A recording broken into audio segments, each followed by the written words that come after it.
Siddur Snippets. The Siddur is generously sponsored by the Saka family by Yelad Avram Foreman for a Refuah Shlema for Adasa Rachel Bas Chana Golda. Tonight's Siddur Snippet is also in memory of my grandmother, Rachel Leah Bas Shalom David and Neshama Shadav and Aliyah. Your site is tonight and tomorrow. We're in the 17th bracha of the Amida, the bracha of Ritzei, the first of the three of Hoda'ah. We ask Hashem that it should be appeasing and favorable and pleasant to Him, our tfilos, and that He return the avodah, return the korbanos to the Beis HaMikdash.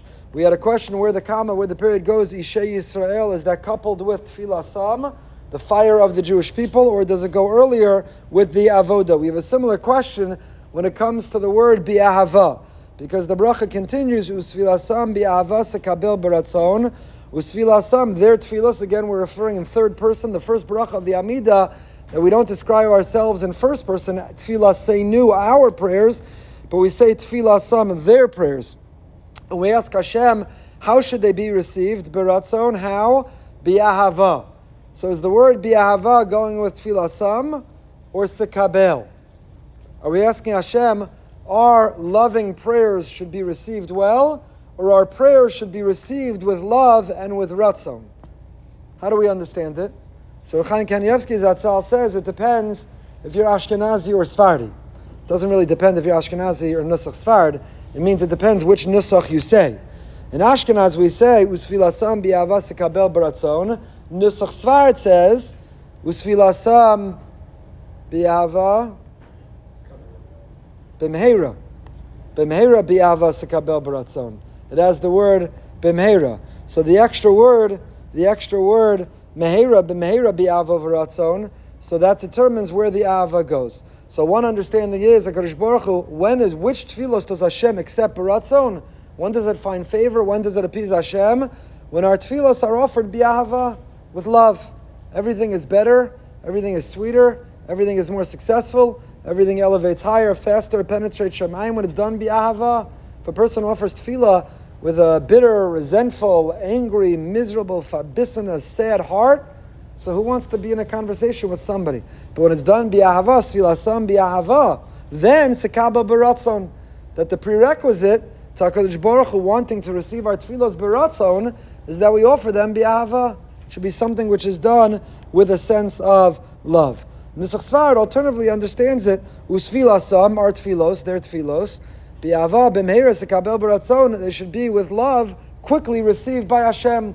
So the ava, which is it going on? Two ways of understanding. And then the next phrase, usehi l'ratzon tamid avodas Yisrael amecha. Usehi l'ratzon, it should always be l'ratzon. If you had to say this word was brought to you, this tefillah, this bracha was brought to you by a certain word, it's clear which word that would be. Ritzei, ratzon, usehi l'ratzon. We keep repeating this word, ratzon, ritzei, ritzui, this notion of finding favor, of wanting it to be something that HaKadosh Baruch Hu sees. This notion of an eis ratzon. We're tapping into the bracha of ritzei, beratzon, liratzon. We're pleading to HaKadosh Baruch Hu that the moment should be an eis ratzon. He should find favor, he should realize how genuine, how sincere, how we have the right reasons. In fact, life itself, the pasuk in Tehillim, Perach Lamed, Kapitel Lamed tells us, Chaim birtzono. Our whole life itself is marked by ratzon. We're trying to find favor with Hashem. We could have the most heartfelt tefillah. We could be as genuine as we want to be, but it has to find favor. It has to land. It has to be offered with a sense of bi'ahava. And how? It should be something which is tamid.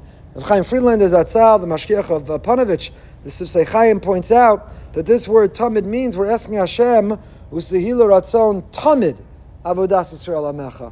Avodas Yisrael amecha, our avoda, and here maybe we're referring, strictly speaking, to the korbanos, to returning the actual avoda in Vir Beisach, in the Beis HaMikdash, or maybe avoda means we talk about avodas Hashem, to be an eved Hashem, avodas Hashem. Avodas Hashem means the service of Hashem, that our lives are dedicated. Our mission is not to advance ourselves, our ego, our happiness, our joy, our pleasure.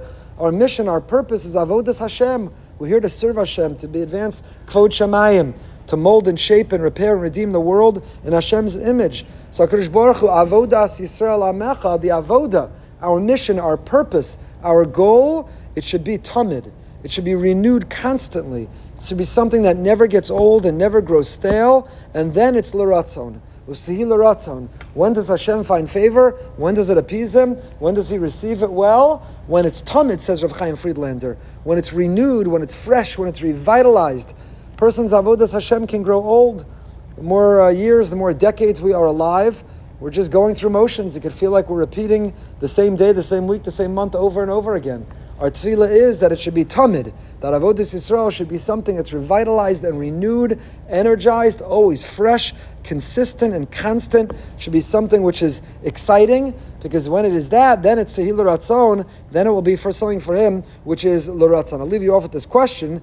In Shema Kolenu, we just referred to as Amcha Yisrael. And now we end U'sehil ratzon tamid avodas Yisrael Amecha. Why did we reverse it? Shema Kolenu, it's Amcha Yisrael. In Ritzay, it's Yisrael Amecha. What's the difference in Shema Kolenu and Ritzay that would determine which order we refer to? Amcha Yisrael or Yisrael Amecha. We'll pick up with